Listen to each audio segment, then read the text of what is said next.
Welcome to Subramani.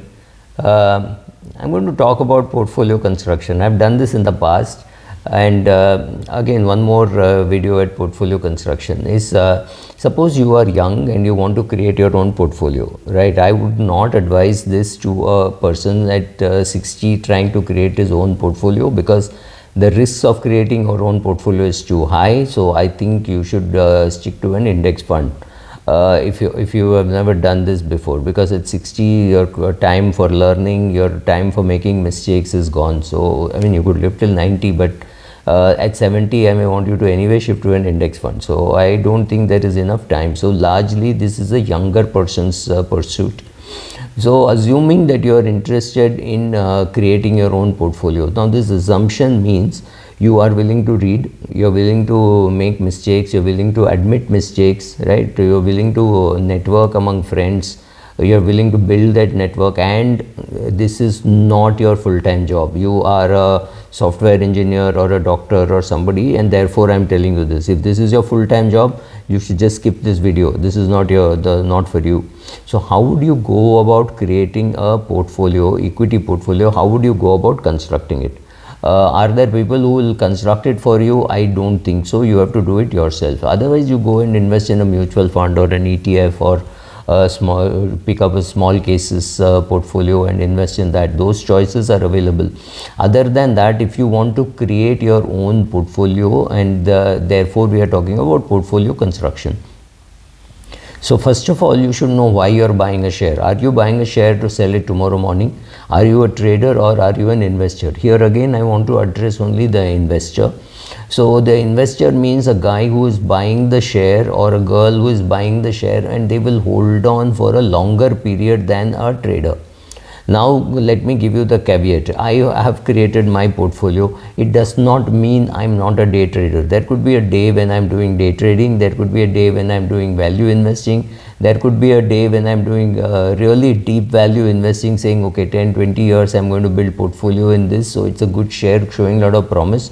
So there I'm like a private equity investor, saying I will not worry about it on a day-to-day basis, because I think I know the management, I think I know the industry, so I want to build my portfolio. So first of all, don't get trapped into saying, oh, I'm a value investor, so I'll follow this fund manager, I will read these books. Don't get into that trap. Yes, you can be a value investor at 11 a.m. and at 11:15 you could be doing a day trade. I do that, and I have not found anybody better than Rakesh Jhunjhunwala in doing that, but does not mean that I will not I'm not trying to emulate Rakesh Jhunjhunwala. I don't have that kind of contact with promoters, etc., and what I buy is the fraction of what he buys. So that's not what I'm saying.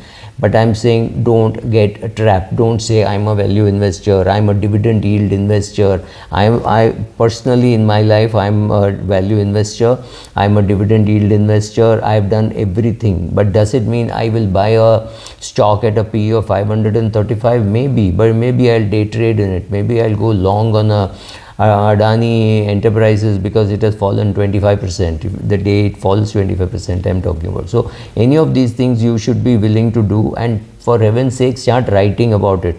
Start writing 80 word, 100 word kind of thing, note on every share that you considered, not what you bought. Right? I mean, there are 9,000 listed companies, maybe there are more. You come down to 200, 300, 100, whatever. You saying, this is the range. Write down the process by which you came to these top 100 companies, or top 200 companies, or the top 500 companies, whatever. Why you chose that index, and saying, okay, I have the S&P 500 with me. I will look at only these 500 stocks. If it is not here, I will not look at it, which is very good for a young individual to start. So know your objective. This I'm holding for 30 years for my retirement. Great. This I'm going to hold for 10 years, because 10 years from now I may want to buy a house, right? Have that approximate range. You will never be able to perfectly say, oh, this I'm going to sell on 22nd July 2039. No, not that kind of a thing, but broadly saying, okay, for 10 years is the range for which I should hold, 10 to 30 years. So that is how I'm holding.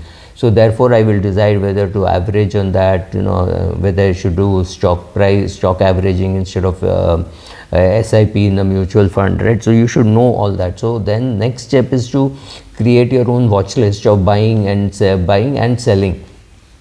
When you're in the initial stage and you're just buying, so create a long list, create your portfolio somewhere, and based on that decide the weights. Suppose your own portfolio is worth only 1 lakh or 2 lakhs of rupees, that's fine, but go and create a 10 lakh dream portfolio that you would like to have and put it on a watch list and keep looking at it on a regular basis to see whether you are outperforming the index, because you have to do that. If you don't outperform the index, you might as well do an SIP in an index fund.